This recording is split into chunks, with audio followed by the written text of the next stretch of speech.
Aja lungguh sik. Apa, Pak? Apa, Pak? Mulai kali Mbak Lisa. Sisan Mbak Dian, yo. Apa ini? Yo iki kusumaning ati.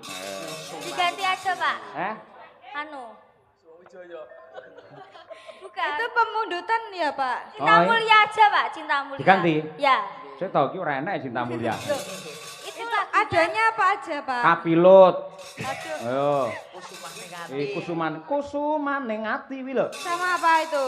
Karo gadis manis Kalimantan. Nah, itu aja. Hah? Lah iso. Anu, Pak. Apa? Cinta mulia aja. Ngeyel lho iki. Ndak apa-apa Mas Cahyo. Kusumaning ati aja.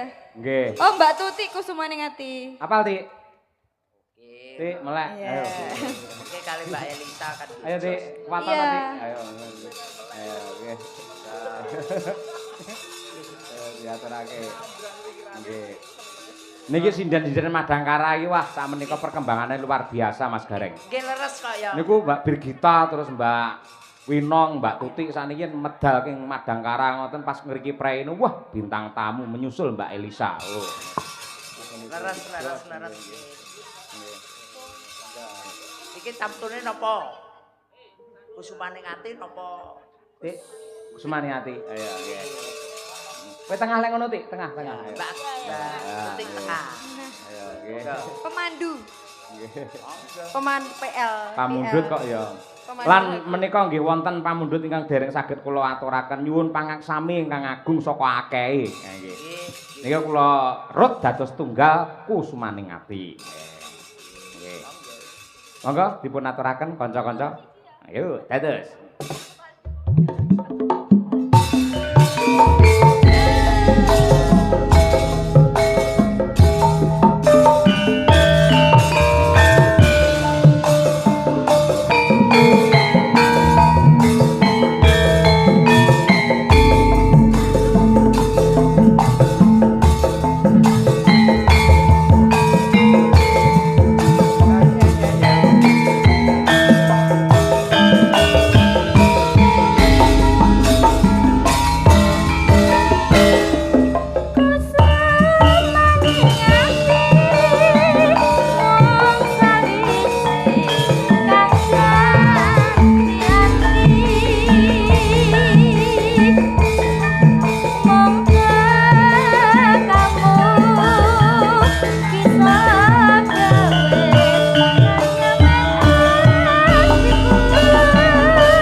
nuwun, matur sembah nuwun.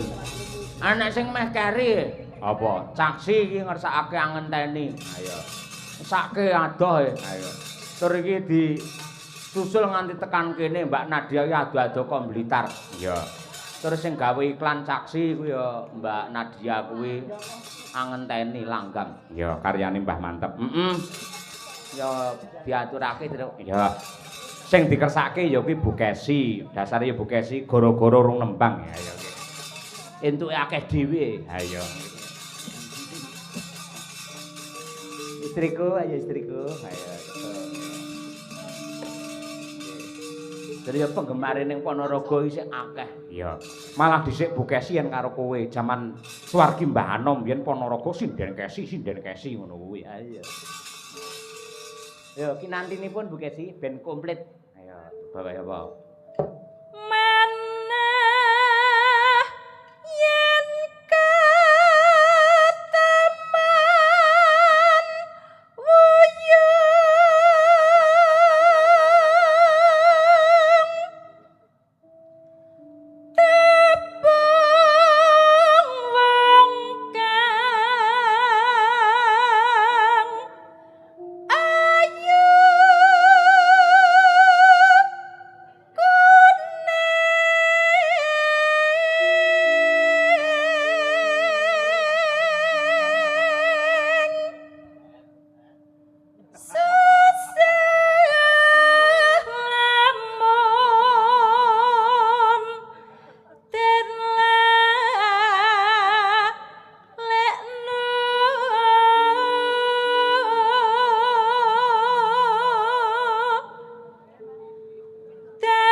Sanadyan hamung sedhela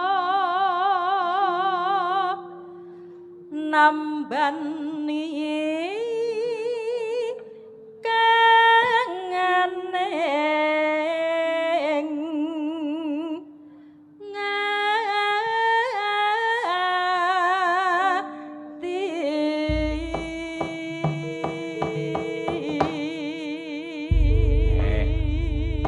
karyane Mbah Mantep Karang Pandan. Heeh. Monggo Bu Kesi sak langgamipun sing kepenak. Yuk.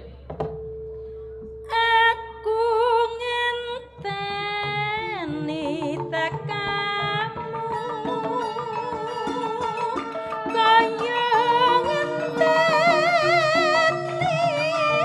mudune wayu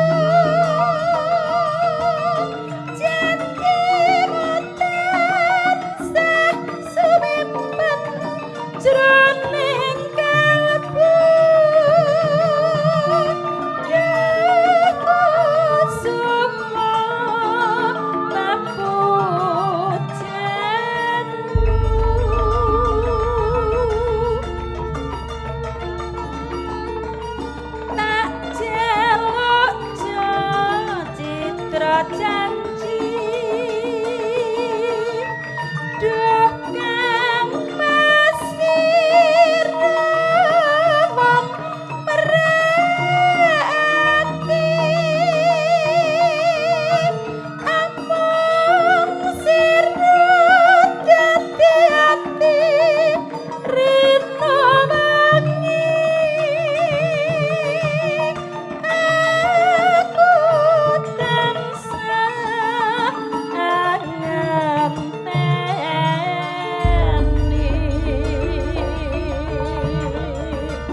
matur sembah nuwun Bu Kesi.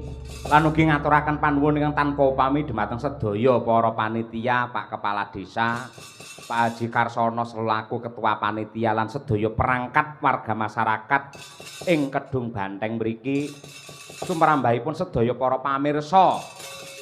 Mbok menawi wonten kirang lalepatipun anggenipun Petruk atur panglipur nyuwun gungi samudra pangaksami.